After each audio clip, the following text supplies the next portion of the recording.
My name is Jack, just Jack now. The dad and grandpa titles still come out of people's mouths, sure, but these days, they don't land quite the same. I'm 77 years old and live alone in the same house where my children grew up. It's not a big house, just a three-bedroom bungalow tucked away in a quiet cul-de-sac in Somerset. The garden's wild these days. The mailbox leans a bit too far to the left, and the roof shingles probably need replacing, but it's mine. Every creak in the floorboards, every fading photo on the wall, this house is my history. It's funny how a place built for a family can become a museum for one. After Marlene passed, God, it's been nearly 8 years, the house changed. Not physically, no. Her rose curtains are still in the living room. Her embroidered welcome home cushion still sits dented in her old armchair, and her floral tea tins still line the kitchen shelf. But the house stopped feeling alive. It became paused, stilled. Our children, Ben and Clara, used to fill this place with chaos. Socks in the hallway, cartoons blaring on Saturday mornings, arguments about toys, and then, later, about curfews and college. I was proud of them, even when they made mistakes. Especially then. Mistakes meant they were growing, learning.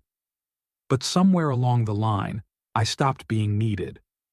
Clara moved to Seattle after college, and her visits became occasional, then rare. I suppose that's the natural rhythm of life. Children grow wings, but Ben was my anchor. He stayed close, married a woman named Camilla, and that's when things began to shift. Camilla is polished, always has a manicure that matches her phone case, always speaks in polite tones, like she's being recorded. She never liked my house, said it was quaint, then later, outdated. I remember when she first walked through the front door and said, "Oh, it's so rustic." Marlene would have smirked at that. Rustic, my foot. Ever since Camilla came into the picture, my place in the family began to blur. At first, it was small things. No more Sunday dinners, fewer phone calls, skipped birthdays. Then it became holidays spent elsewhere, texts instead of visits, and invitations that never came. They never said it aloud, but it was clear. I had become optional, except for Wednesdays. Every Wednesday at 4:30 sharp, my grandson Roger rings the bell. Same knock every time, 2 short raps, then a pause. I pretend not to expect it, though I start slicing the pie by 4:20. Cherry's his favorite. We sit at the kitchen table. He eats. I sip tea. Sometimes we talk about school, sometimes just about video games.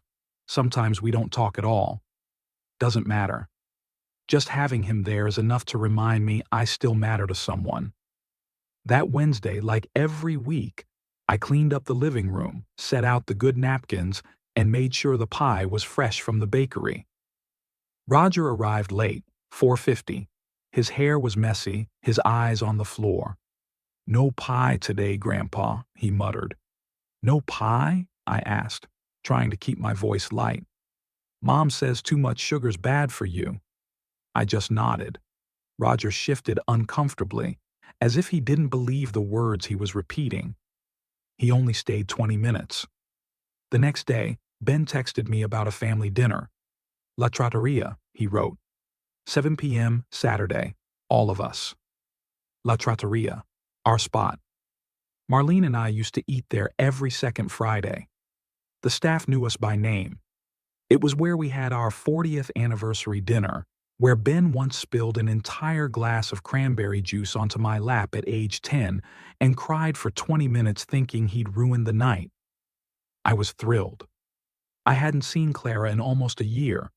The thought of sitting at that old table breaking bread with my family, hearing Roger talk freely again, it made my chest feel less heavy. I laid out my clothes 2 days early, navy blazer, gray slacks, white shirt, pressed them myself, even polished my shoes, something I hadn't done in years. Then, 3 hours before dinner, at 2:17 p.m., My phone buzzed. Ben. Hey Dad, dinner's off. Camilla's not feeling great. We'll reschedule soon. That was it. No call, just a text. I replied, hope she feels better. Let me know when you've got a new date. No response. Nothing. I didn't touch my dinner that night. Just sat in the kitchen, plate empty, the house quiet. Even the clock ticked slower. Something gnawed at me. Not sadness. No, not just that. Suspicion. A man who's raised kids can smell lies from a mile away. The next afternoon, I had errands to run. Pharmacy, the bank. I took a detour. La Trattoria sat there, cozy as ever, golden lights flickering behind its windows. I wasn't planning to stop. Just look. But I saw them. My son. My daughter-in-law. Roger. All of them. They were at our table. The one in the back corner with the red checkered cloth and the tilted salt shaker I once tried to fix. Roger was twirling spaghetti, laughing. Clara was showing photos on her phone. Camilla lifted her wine glass. Ben was smiling. My name was on that reservation. When I walked in, the maitre d', Giovanni, greeted me with a puzzled smile. Ah, Mr. Taylor. Thought you weren't coming. Your family's already inside. I blinked. They told me it was canceled. Giovanni tilted his head. Strange. Your son paid for the meal with your card. We had it on file from your last birthday booking. I stood there for a moment, feeling like the world had tilted. Not from age, not from dizziness, from betrayal. I didn't confront them. Not yet. I turned and walked out. But I had seen enough. They thought I wouldn't find out. They thought they could erase me quietly, like outdated wallpaper. They forgot I built this family. And now, I was going to remind them who I was. The following Wednesday, the sky hung low with winter-gray clouds, and a chill wind brushed the fallen leaves up against my porch. I was in the middle of reheating last night's stew when I heard the familiar double knock, 2 sharp raps and a pause. That knock was Roger's signature, like a calling card only he and I understood. I opened the door to find him standing there in his oversized hoodie, the school emblem fading from years of washing, his cheeks rosy from the cold. "Afternoon, Grandpa," he said, clutching something behind his back. "You're early," I said with a smile. "What's the occasion? Did school kick you out for being too handsome?" He grinned, shifting his weight. "I made you something." From behind his back, he brought out a sheet of folded printer paper. I took it from him gently, already sensing it wasn't just another doodle. Roger wasn't one for grand gestures. He was a quiet boy, like his father had once been, but he had his mother's artistic touch. I unfolded the paper. A child's drawing greeted me, bright with colored pencils and heart. 6 figures sat around a large table. Each person was distinct. Roger had drawn himself with his messy mop of brown hair, and Clara with her unmistakable pink glasses. Ben, my son, had his signature blue tie, and Camilla wore a big necklace that looked like the one she always flaunted on holidays. There was Clara's fiancé, too, who I'd only seen in pictures. And then there was me. At the head of the table, unmistakable in a green sweater and with a cane resting beside the chair, I sat beaming. Everyone was smiling. I stared at it longer than I intended. My throat tightened as my eyes scanned the table, the spaghetti plates drawn in orange and red, wine glasses colored with crayon, laughter sketched into the curves of each mouth. It was happy. "Do you like it?"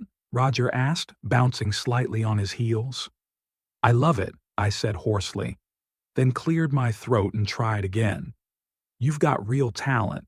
I think I see a future gallery showing in this." He chuckled. "It was for school. Miss Dembski asked us to draw a happy family memory. I thought about that dinner we had at La Trattoria, the one where everyone was there." I looked back down at the picture. "La Trattoria," I repeated. "Haven't been there in a while." Yeah, Roger replied casually. But we're going again for Mom and Dad's anniversary. Clara and Andrew are coming too. I blinked. They're going to La Trattoria? Yeah, it's their favorite. Yours too, right? I nodded slowly. Sure is.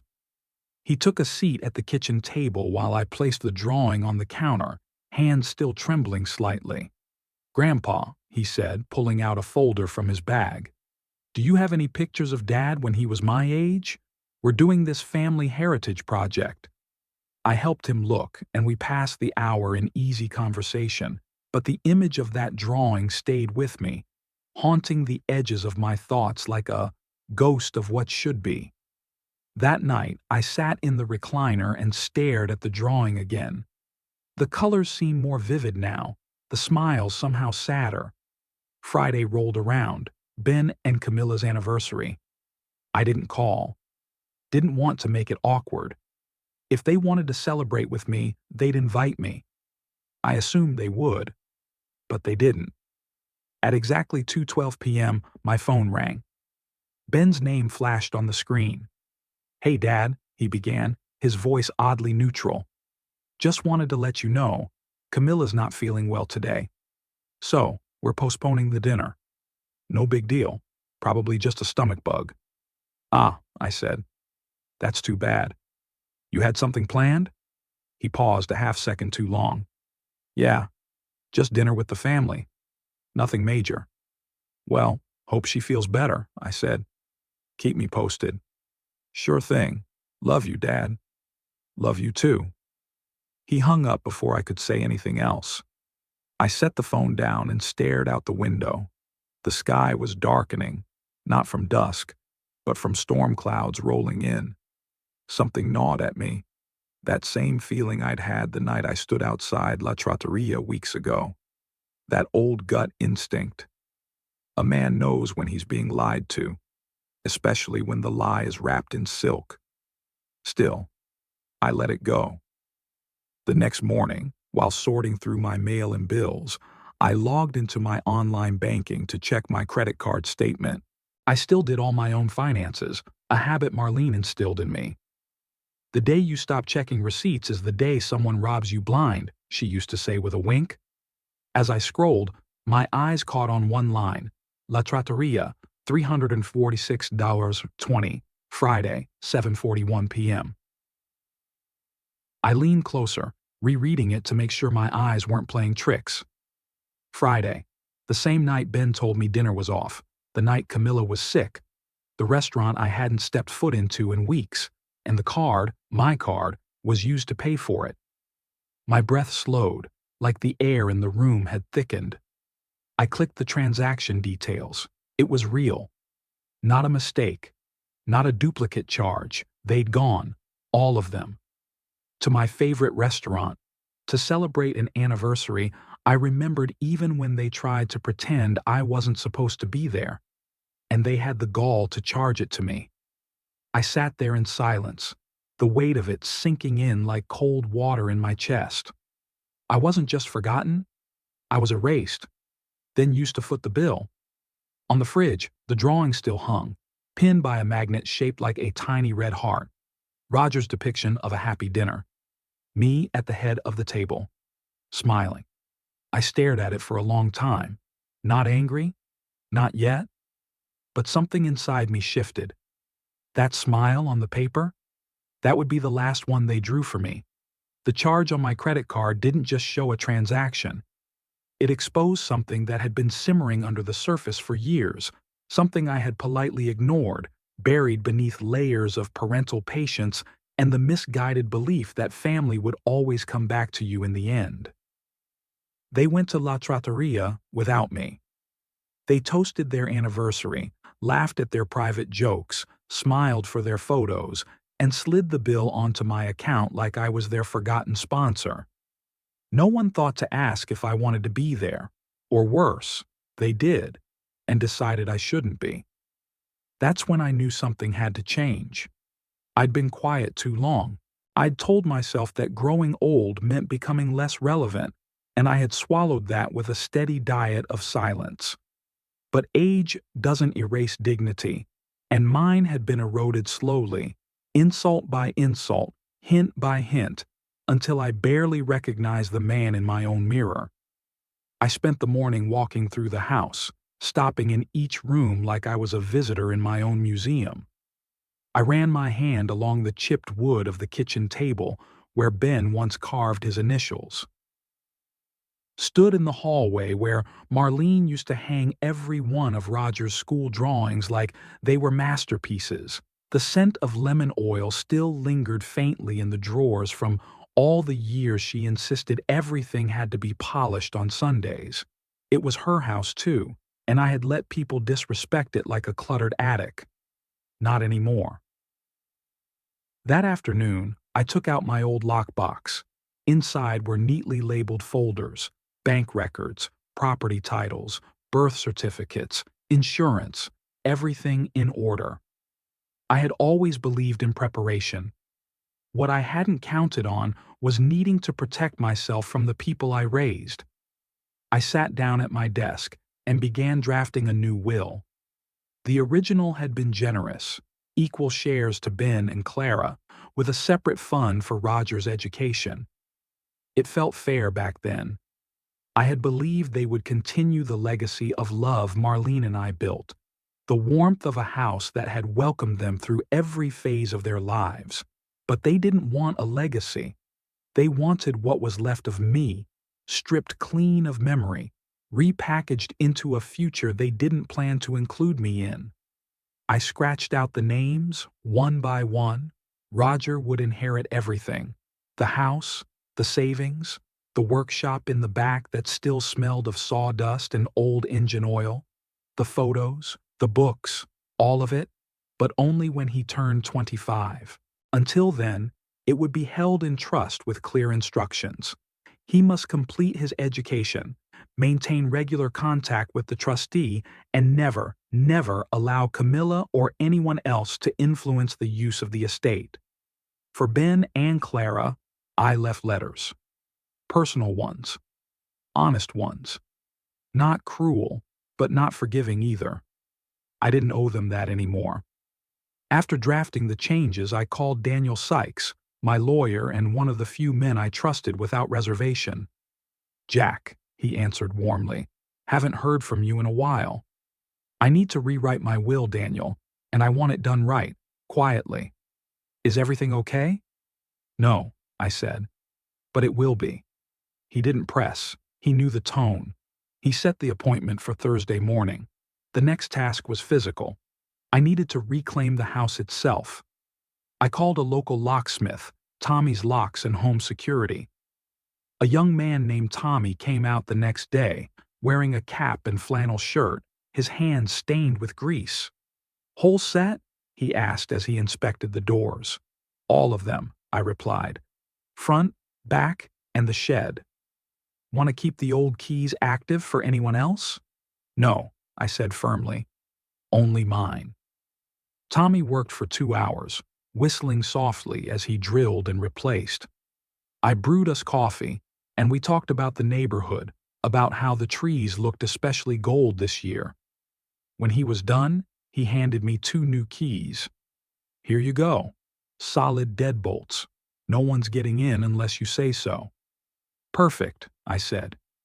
For the first time in years, I closed the door and felt safe. Next came the bank. I visited a different branch, across town where no one knew my name. I sat down with a young woman named Audrey who guided me through opening a brand new checking and savings account.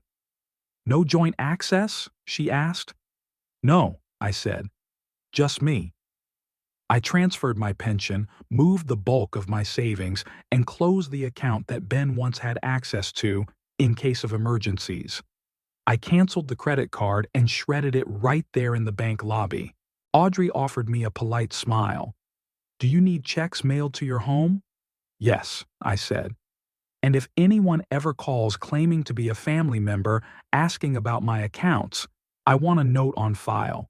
Do not disclose a thing." "Understood." That evening, I returned home just before sunset. The house was quiet. No TV, no jazz, just the ticking of the antique clock in the hallway, A gift from Marlene on our 25th anniversary.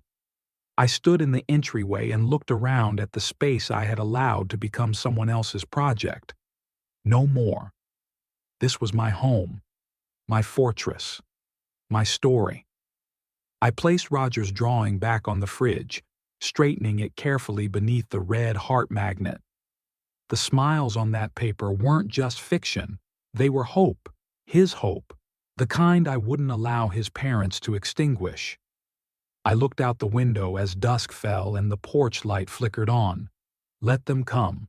Let them find the locks changed, the doors firm, the old man inside no longer silent. I had drawn my line, and I would not step back. The wind that night blew hard against the glass, rattling the windows like it was trying to get in, trying to make me reconsider what I was about to do. I didn't. That morning, I'd stared at the kitchen clock for a long time, watching the second hand tick past, the hour over and over. I couldn't get the image of Roger's drawing out of my mind. 6 people at a dinner table, all smiling, all together, all equal. But that drawing was a lie, not one he intended, but one passed down to him, like an heirloom of politeness and selective memory. I'd made it too easy for them to forget me, too easy to write me off as someone who wouldn't mind or wouldn't notice. Tonight, I would not be forgotten. In the early evening, I stood before the mirror in my bedroom, the old house quiet around me. I took my time, shaved carefully, dusted my cheeks with aftershave Marlene had bought me for our last Christmas together. I pulled out the suit, her favorite one. Charcoal gray wool with a burgundy silk lining. The one she said made me look like I still had secrets. The shoulders were a little looser than I remembered. My frame had thinned, but the suit still held its shape. So did I. I knotted my tie slowly, deliberately. The muscle memory was still there, though my fingers weren't as quick as they once were. I didn't rush. There was no need. They hadn't invited me, after all. I could arrive whenever I pleased. In the top drawer of my bureau, tucked beneath a yellowed newspaper clipping from Roger's first piano recital, I found a cufflink Marlene had gifted me, a simple silver square etched with the letter J. I polished it, affixed it, and stood back. 77 years old. Widower. Father. Grandfather. Ghost. But not tonight. I walked out to the porch just as the streetlights buzzed to life. The new locks clicked behind me with the satisfying snap of finality. I had already made my preparations, rewritten my will, secured my finances, drawn a line in the sand. Now it was time to stand behind that line. La Trattoria was warm and glowing when I arrived. Its windows were fogged slightly from the cold, but I could still see the familiar soft gold lighting, the clink of cutlery, the bustle of Saturday night diners. My breath clouded the air in front of me as I stopped at the corner, just outside of view. I didn't rush. I waited, watching. And there they were, Ben and Camilla, seated near the back in what the staff had long ago called our family table. The same corner booth Marlene and I had requested every Friday for 20 years. Clara sat beside Camilla, her fiancé beside her. Roger was squeezed at the end, talking politely but fidgeting. He never fidgeted with me. He was looking toward the door, waiting. 6 chairs, 1 empty. I took a breath and walked across the street, cane tapping rhythmically on the sidewalk. I stepped inside, the warmth enveloping me instantly. Roasted garlic, old wood, aged wine. The maitre d' looked up, startled, then smiled with cautious recognition. Mr. Taylor, I didn't see your name on the reservation. I didn't make one, I said simply. I'm here for theirs. He blinked, but nodded, stepping aside. Each step toward the table felt like peeling away years of silence. Years of excuses and half-hearted apologies. Years of being diminished into nothing more than a legacy to be managed, a burden to be budgeted around. Their conversation faltered the moment they saw me. Forks paused midair, eyes widened. Ben rose slightly, halfway out of his chair, mouth half open. "Dad." Camilla's face froze in a practiced smile. Clara's brows knit together in something between surprise and guilt. Her fiancé looked like he was about to introduce himself but thought better of it. Roger sat up straighter, his eyes big, almost pleading. I looked at the empty chair and then at them. Slowly, deliberately, I placed my hand on the back of the chair. "Strange thing happened," I said, voice calm, controlled. "I got a bill last month. This restaurant, fancy meal, expensive wine, paid on my card." Ben's jaw clenched. Camilla opened her mouth, but I held up a finger, just one. "I didn't come to argue," I continued. "I came to make something clear. You've been forgetting me for a long time now, a little at a time. I don't need to list the moments. You know them. You chose them." Silence. Utter. Squirming. Silence. Funny thing is, I kept waiting for the moment you'd remember me again. That maybe one day, the phone would ring and it wouldn't be out of obligation. That a dinner like this, I gestured to the table, would have a chair set with my name on it. Instead, you left it empty, like a placeholder for someone you hope dies quietly. "Dad, that's not fair," Ben finally said. "This wasn't meant to hurt you." "But it did. Every omission does. Every silent edit you've made to this family. I built this family, with my hands, with your mother." I sat down. Slowly. Pulled the napkin onto my lap. Roger looked like he wanted to cry. He reached for something in his pocket, his phone maybe, but put it back. "Here's what's going to happen," I said softly. "I'm going to eat this meal.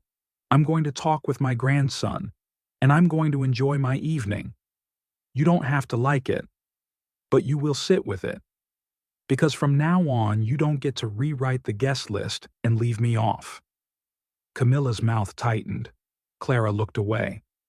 Ben slumped slightly, as if the weight of every unsaid thing had just caught up to him.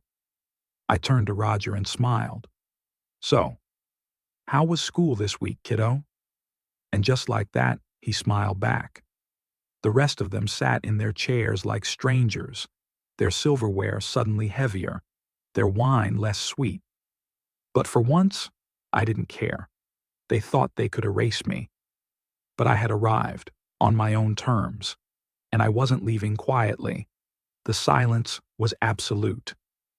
You could almost hear the flickering of the candle at the center of the table, the scrape of a wine glass being shifted slightly, the gentle clink of silverware being carefully set down, no longer needed.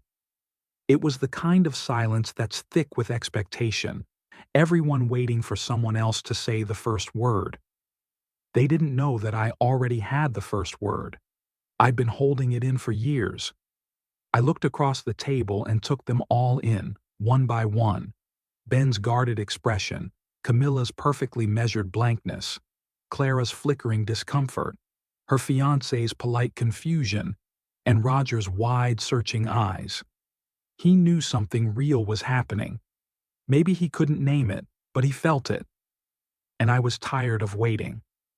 I straightened my napkin slowly and placed it on my lap. My hand, still steady, moved with intent, not theatrical, not vengeful, just ready. "I want to say something," I began, voice calm, even gentle. "And I'd like you all to just listen." Ben sat back, jaw tight. Camilla's lips pressed into a flat line. Clara didn't move. "I've been quiet a long time. Too long. That was my mistake. I kept hoping that if I stayed polite, if I didn't complain, if I just smiled and nodded, you'd eventually remember who I was to you, not just what I am now." I looked to Ben first. "You were the boy who used to crawl into my lap to tell me about dinosaurs. I read you the same book every night for 2 years. You once cried when I missed a school play because my car broke down. You used to need me." He swallowed but didn't speak. "But somewhere along the way, I stopped being your father and started becoming an inconvenience. You stopped calling. At first, I figured you were busy. Then I figured I was just being sensitive. But eventually, I stopped making excuses and started noticing patterns." I turned to Clara. "You used to write me postcards, remember? From every city you visited. I have them all. Still, you stopped sending them when Camilla told you I didn't like clutter.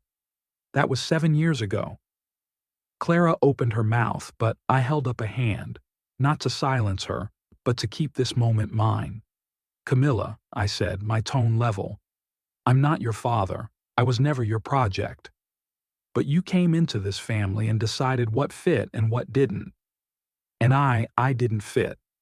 I saw it in the way you spoke about my house, the way you rerouted holidays, recategorized traditions. You never said, 'Don't invite Jack.' You just designed a life where that outcome became inevitable." Her face was still unreadable, but her hands had clenched slightly in her lap. The mask didn't crack, but it shifted. I took a breath, steadied myself. "I've been uninvited from my own life, piece by piece. No one threw me out of the room. You just kept closing the doors until I forgot how to walk back in." I let that hang. "The dinners," I continued. "The birthdays you remembered only with a text. The decisions made without me. I gave everything I had to this family. And now you expect me to quietly fade, to sit in that house, the one you all grew up in, waiting for a knock that doesn't come." I leaned slightly forward. "But you didn't just forget me. You used me." Now Ben blinked. "That dinner last month? You told me it was canceled. Camilla was ill. That was the word you used, Ben. But you all went anyway. You laughed. You toasted. You used my credit card to pay for it, like I was just a number in the background, a sponsor for your joy." Camilla glanced at Ben, who suddenly looked very small in his chair. "I'm not angry about the money," I said. "It's not about that. It's about what it cost in respect, in dignity. You didn't just exclude me. You erased me and let me pay for the privilege." The silence around the table was thick and uncomfortable. I could see them floundering, not with guilt, perhaps, but with surprise. I wasn't supposed to talk like this. I wasn't supposed to show up. "But I've decided something," I said. "I won't be part of this anymore. Not with my money. Not with my silence. Not with my presence, unless it is earned, not expected." I reached into my coat and placed a white envelope on the table, right in front of Ben. "My will has been updated. The accounts are changed. The locks on the house are new. You don't have access anymore. If you want to visit, you'll knock. If you want to talk, you'll call. And if you don't want a relationship, then I'll take the hint. But it won't be one-sided anymore. I won't sit waiting for crumbs, hoping for scraps of connection." Clara finally looked up, her voice barely audible. "Dad, we didn't mean to." "But you did do it," I interrupted gently. "That's the point. Maybe not with cruelty, but with indifference. And indifference," I added, "is just cruelty with clean hands." I turned to Roger. His face had gone pale, the drawing still folded in his pocket, probably still believing, some part of him, that a happy family dinner was possible. "You're the only one who still sees me as in this family," I told him. "And that's why I've made sure your future is secure. Everything I've built will go to you. Not because I want to punish the others, but because you still make room for me at the table, in your drawings, in your visits, in your heart." I stood slowly, the room still hushed. "I came tonight not for your permission, but to tell you that I'm not gone. I've just stepped out of the role you gave me. I'm not the silent observer anymore. I'm not the benefactor in the shadows." I looked each of them in the eyes one last time. I am your father, your grandfather, and I will not be forgotten quietly. I turned toward the door. My steps were slow but sure. Behind me, chairs creaked, glasses clinked, but no one followed. The restaurant door closed behind me with a soft chime, and for the first time in years I felt whole. Sunday morning arrived with an overcast sky and a wind that tugged at the eaves of the house like a whisper from another time. I sat alone at the kitchen table, sipping lukewarm coffee from my old ceramic mug, Marlene's favorite, with a faded sunflower painted on the side. Outside, the street was still. No footsteps, no mail truck, no sound of Roger's laugh, and no calls. None. I didn't expect one. Not from Ben, not from Clara, and certainly not from Camilla. They were likely still nursing the quiet aftermath of the night before, sitting in their homes in stunned silence or spinning some narrative in which I was overreacting. Maybe they thought I needed time. Maybe they were hoping it would all blow over. They didn't understand. It already had. The moment I walked away from that table, the chapter closed, the door shut. The silence that followed wasn't empty. It was peaceful. For the first time in a long time, I didn't feel forgotten. I felt resolved. By 9 a.m., I had cleaned the kitchen, folded my old flannel blanket neatly over the arm of the couch, and placed the house keys in a ceramic bowl by the front door. Just one set remained, mine. I changed into my coat, took my leather briefcase from the hall closet, and left. Downtown was still quiet as I pulled into the small parking lot behind the notary's office, a two-story brick building with a hand-painted sign out front, like something from a different era. Inside, it smelled faintly of old wood and lemon polish. Familiar. Solid. Evelyn was waiting for me. A woman in her 60s with silver hair pulled into a bun and glasses that slid slightly down her nose. She greeted me like we were picking up an old conversation. "Mr. Taylor," she said with a kind smile, "everything is prepared." We sat down at the long oak table. She opened the file folder and laid the documents before me. "First," she said, "this is the revised property transfer, placing ownership and trust for your granddaughter, Lily Rose Thomas." I nodded. Clara never deserved to carry it. But Lily, she's still young enough to believe in storybooks. The house I had lived in for over 40 years, the home Marlene and I built, the one where we raised our children, where we buried dogs in the backyard, where we danced barefoot in the kitchen and watched storms from the porch. It was no longer mine, and I was at peace with that. Evelyn continued. "Next, the financial instruments. Half of the proceeds from the home sale will be placed into a long-term trust for Lily. The other half is designated for donation to the Millbrook Public Library Expansion Fund under the name of your late wife." I signed without hesitation. "Marlene volunteered there for 2 decades, I said softly. She shelved books with crooked spines, taught reading workshops, even ran a poetry circle no one attended. But she loved it." Evelyn smiled. "They'll be naming a new wing after her." I paused. That hit differently. She would have said, "That's too much fuss," I said. But she'd have cried anyway. We signed the remainder of the paperwork. Final directives, legal authorizations, bank notifications. Evelyn sealed each document carefully and gave me my copy. "I'll begin the filings this afternoon," she said. "You'll receive confirmation within 5 business days. The home sale paperwork is with the agent. You've already approved the terms, so we're nearly done." I stood, slowly. "Thank you, Evelyn." "Mr. Taylor," she said, holding my hand a beat longer than necessary, "you're not just tying up loose ends, you're building something." I nodded and left. Outside, the sky had cleared just enough to let pale light spill across the street.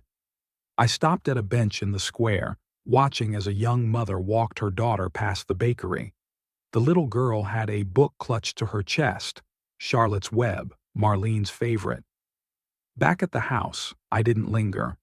There were no final walks through the rooms, no whispered goodbyes to doorways or windows. I had said goodbye years ago, one slow inch at a time. The place had already been emptied of its soul. What remained were walls, a roof, and echoes. And the echoes no longer needed me. I left a note for the realtor on the kitchen table. Everything is clean. The last key is in the drawer. I took only a few boxes, personal papers, a framed wedding photo, Roger's drawing, Marlene's scarf, and my books.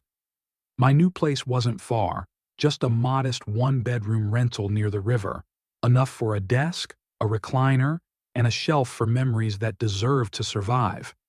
It wasn't grand, but it didn't need to be. It was mine, and it had no ghosts. That evening, I made a simple dinner and sat by the window. The light fell in just right. I could hear the river if I listened close. No one called. No one came by, and that was exactly how it should be.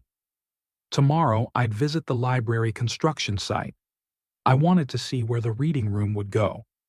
The plaque would say, "In memory of Marlene Taylor, for those who still believe in stories." And maybe one day, Lily would sit there with a book in her lap and feel, somehow, that her family had never forgotten what mattered. Not money, not appearances, but love, real love, the kind that leaves something behind. The quiet lasted just long enough to feel real. For 5 days, the world around me hummed in soft detachment. No pings, no unexpected knocks. Just the wind through the trees, the creak of my chair, the kettle boiling at dusk. I spent the mornings by the river and the evenings with books that didn't ask anything of me. For the first time in years, I wasn't waiting, but then the silence began to break. Not with apologies, but with gestures dressed as peace offerings. No one said, "We were wrong." That would have required introspection, guilt, truth. Instead, they tried nostalgia. The first message came from Clara. A photo of a postcard. One I had sent her during her semester abroad, yellowing now, the handwriting slightly smudged. My words from another life, written in blue ink. "Proud of you. Send me stories. I'll be reading." Beneath the image she wrote, "Found this. Remember this trip? Hope you're taking care of yourself." It sat in my inbox for 2 hours. I never replied. The next morning, Camilla sent a picture of a pie. It looked mass-produced, sitting lopsided in a foil tray. "Roger helped me pick this out. He said it reminded him of you. Hope you're well." The caption was strategic, Roger's name leading, her influence veiled as concern. I imagined her coaching him through it, framing it like a gesture of love. But it wasn't love. It was a hook baited with guilt. I deleted the message.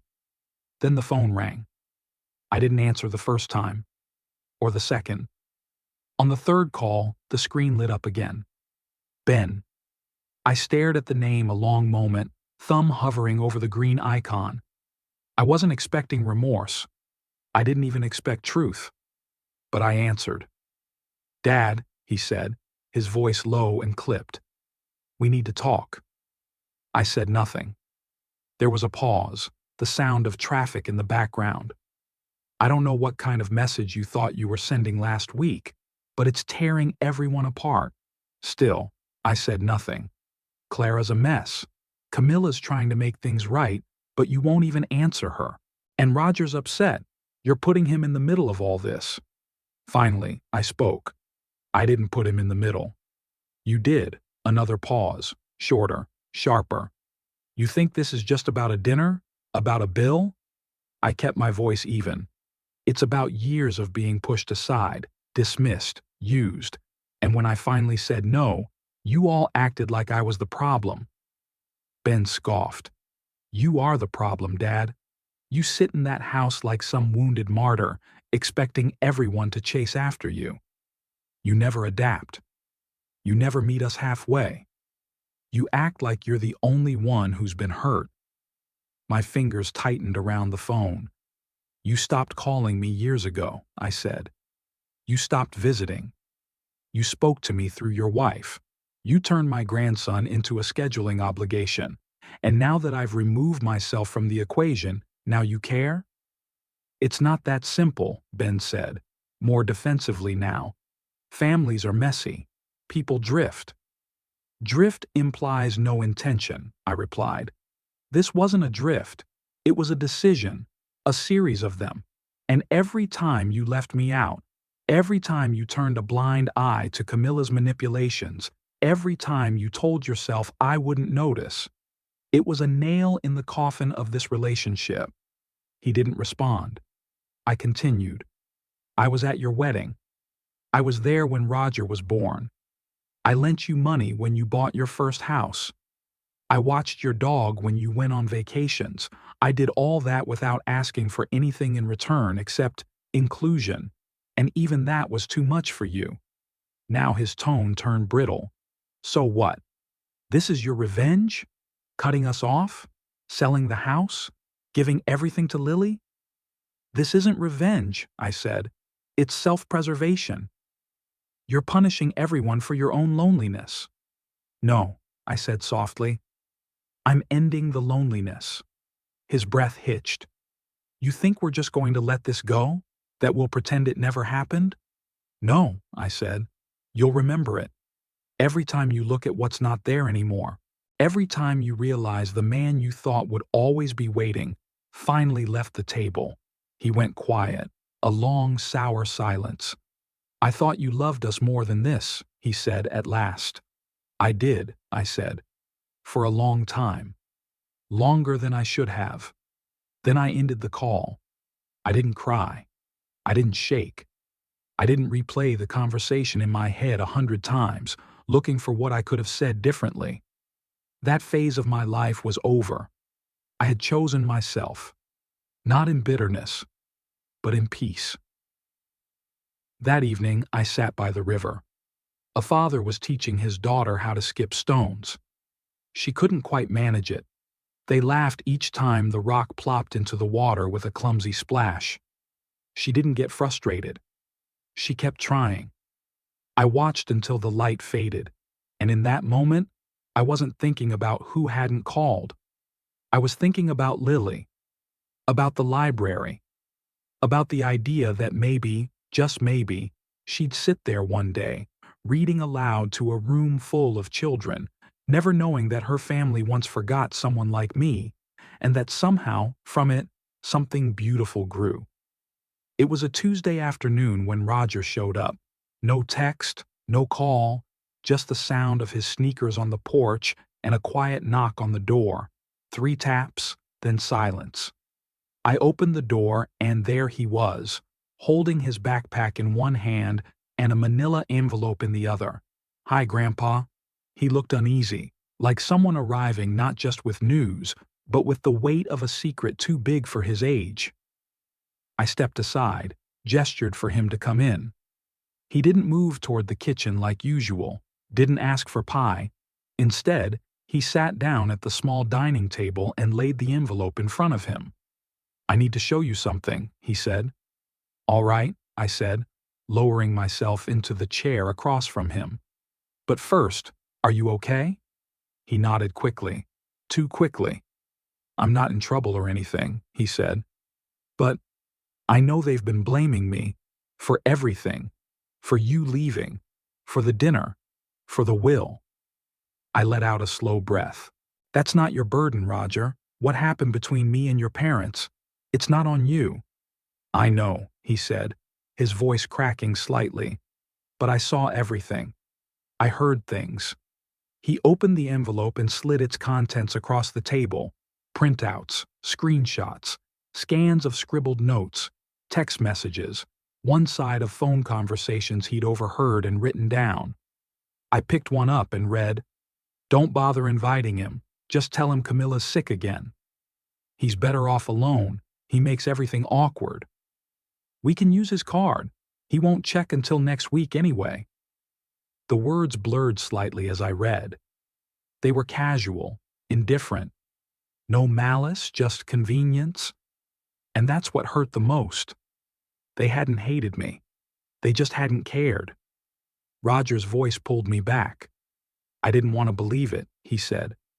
But when they blamed me for telling you about the dinner, I knew. I knew they'd made you invisible on purpose, and they were mad, I noticed.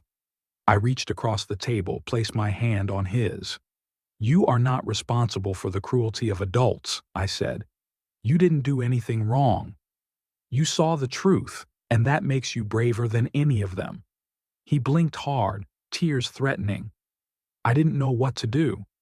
I thought, maybe if I gave you this, you'd understand everything, that they lied, that they used you. I already knew, I said softly. But seeing it like this, it helps.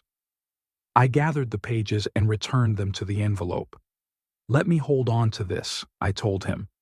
Not because I plan to use it, but because I want to remember that someone in this family still believes in truth. Roger looked relieved, but he was still carrying more than any child should. I never thought of you as just Grandpa with the pies, he said. I like coming here because you saw me. You listened. I smiled. And you, Roger, are the only one who still sees me as a person, not a legacy, not a credit card, not a fading obligation. He sat quietly for a moment. Are you going to stay away forever? I don't know, I admitted. But I do know this. I'm not going back to being a resource. If they want a relationship, they'll have to come to me, as people, not as heirs. Roger nodded. Can I still come for pie? I chuckled, the heaviness in the room lifting just a little. As long as I'm breathing, there's pie. We sat in silence for a while, just two people who had seen too much and still chose to sit together. Outside, the wind rustled the branches. A few golden leaves fluttered to the ground like quiet affirmations that change, real change, was already here. And this time, I wasn't going to look away.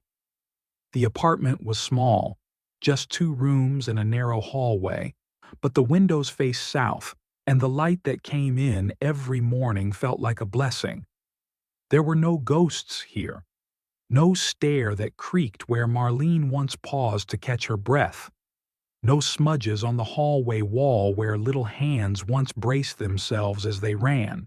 No kitchen table sagging under decades of dinners and silent disappointments. This was new, blank, honest, and I was free to shape it however I pleased. The living room held only the essentials. A deep chair by the window, a modest bookshelf, a coffee table that once lived in our guest room. On the windowsill, I placed a small potted fern Roger had given me to brighten the place. It had already sprouted a new frond. Each morning, I brewed coffee in a 1-cup press and sat by the window. I watched the sun rise over the park, birds darting between branches like whispers of old stories. Then I packed a bag and walked 2 blocks to the library. The construction had finished ahead of schedule. The new wing, dedicated in Marlene's name, was simple but elegant. Glass walls, low shelves filled with children's books, and a reading nook shaped like a treehouse, above the entrance, etched into a brass plaque. The Marlene Taylor Room, for the ones who still believe in stories. I volunteered 3 mornings a week, sometimes shelving, sometimes helping children find books, sometimes just sitting in the reading room while a group of toddlers listened to someone read Goodnight Moon for the 5th time. The staff welcomed me kindly. I didn't tell them much. They didn't ask. They only knew me as Mr. Taylor, the regular. That was enough.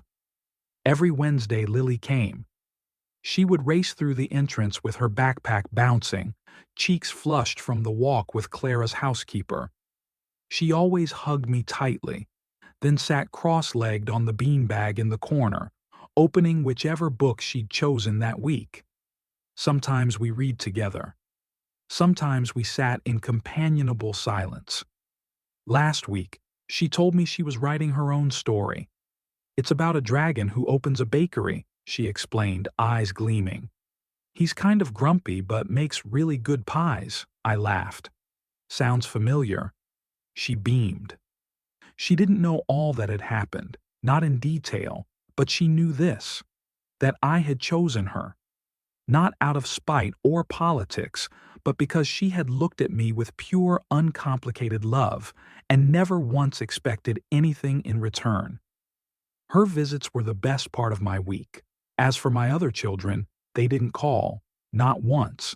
Instead, they sent letters, typed, formal, distant. Ben's was the first. "We acknowledge your decisions," it began, as if he were responding to a business memo, not a father's farewell. "It is our understanding that you have made irreversible changes regarding your estate. While we wish this were not the case, we will honor your wishes." No apology, no reflection, just an undercurrent of annoyance dressed in respectability. Camilla's came next, in language so delicate it was barely tangible. "We hope you are well. Roger misses you.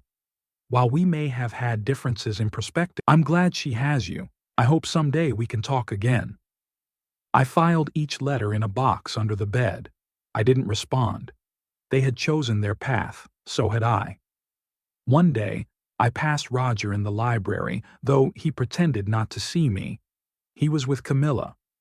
He gave me a quick smile, brief and hidden, as if it had to be smuggled past the security of his mother's disapproval. That was enough. I had long stopped needing grand gestures. I had found peace in small ones. A dragon baking pies. A fern growing toward the light. A plaque with my wife's name etched in brass. A granddaughter who believed stories could save the world. My story wasn't over yet, but it was mine again. And for the first time in decades, that felt like enough. The new library wing opened on a cool Saturday afternoon. The sky was overcast, the kind that makes colors stand out more vividly. Crisp red leaves along the sidewalk, navy jackets, the pale gold of the new brass plaque above the entrance. The town had turned out in full. Families with children, retirees, teachers, curious passers-by drawn by the scent of cider and the promise of something good. I arrived early, not to make a statement, but because I wanted a moment to stand in the doorway before anyone else arrived. The Marlene Taylor room glowed in the afternoon light. The floor-to-ceiling windows filled the space with warmth. Books lined the shelves in gentle arcs, like open arms. A reading tree stood in the far corner, its wooden branches arching overhead like a protective canopy. I closed my eyes for a moment and imagined Marlene sitting here. She would have worn her blue sweater, the one with frayed cuffs. She would have tilted her head, smiled softly, and said, "It's not flashy, but it's shelter." That was all we ever wanted to be, for others, for each other. Shelter. Just before the ribbon cutting, the director of the library tapped my shoulder. "We'd like you to say a few words, Mr. Taylor. Just a few, if you're willing." I nodded. There was no podium, no stage, just a small wooden chair and a microphone on a stand. People gathered, some seated on folding chairs, others standing, children fidgeting at their parents' feet. I cleared my throat, not to gain attention but to ground myself. Then I began. "I've been many things in my life," I said. "A husband, a father, a grandfather, a carpenter, a reader. But today I'm here simply as someone who loved a woman who loved stories." A few soft smiles, some nods. "This room is named for Marlene, my late wife. She believed in stories, not because they were escapes, but because they were mirrors. She believed that when we read together, we begin to see each other clearly." I paused, letting that settle. I want to speak briefly, not just about stories, but about families. Families, too, are stories. They begin with wonder. They grow with chapters full of hope and sometimes heartbreak. And sometimes, the people who built the story find themselves edited out. A hush fell. Even the children were still. Some families give everything, time, love, resources, until there's nothing left in the cup. And when they finally ask for something in return, they are met with silence, with polite neglect, with distance that masquerades as maturity. I didn't name names. I didn't need to. But here's the thing. Stories don't have to end that way. They can turn. They can evolve. But it requires honesty. Real, difficult, messy honesty. Not gestures, not holiday cards, but truth. I let the silence hang, then soften my voice. If you're lucky, one person will see you, not as a resource, not as an obligation, but as a human being who still matters. I turned my eyes toward Lily, seated cross-legged on the carpet beneath the wooden tree, flipping pages of a picture book. She looked up and grinned at me, waving. I smiled back. This room is for those people, I said. The ones who still believe in stories. The ones who are brave enough to write a new one when the old one hurts too much. The ones who choose love not out of duty, but from recognition. A few people clapped gently, not out of politeness, but from understanding. I stepped down, and the ribbon was cut. After the ceremony, as people wandered through the new wing, I stood near the wall of picture books, not seeking attention but not avoiding it either. Clara approached. She looked different, not younger, not older, just less certain. That was a good speech, she said quietly. Hard to hear. But good, I nodded. Thank you. She hesitated. Do you think it's too late for other chapters? I didn't answer, not with words. I simply gestured to the shelves around us, lined with books. There's always space, I said. But the writing has to be honest. She nodded, not as a promise, but as a beginning. Ben didn't come. Camilla didn't send a message. That was fine. Lily stayed late, helping shelve books that didn't need shelving, just to linger in the warm light of a space built with love. When she hugged me goodbye, she whispered, I'm glad it's named after her. She would have liked that. She would have liked you more, I said, smiling. The library emptied slowly. The last rays of daylight stretched across the new carpet like a soft curtain. I sat in the reading chair, a book in my lap, the quiet surrounding me like a shelter finally earned. This wasn't the life I planned, but it was the one I had chosen, and that made all the difference.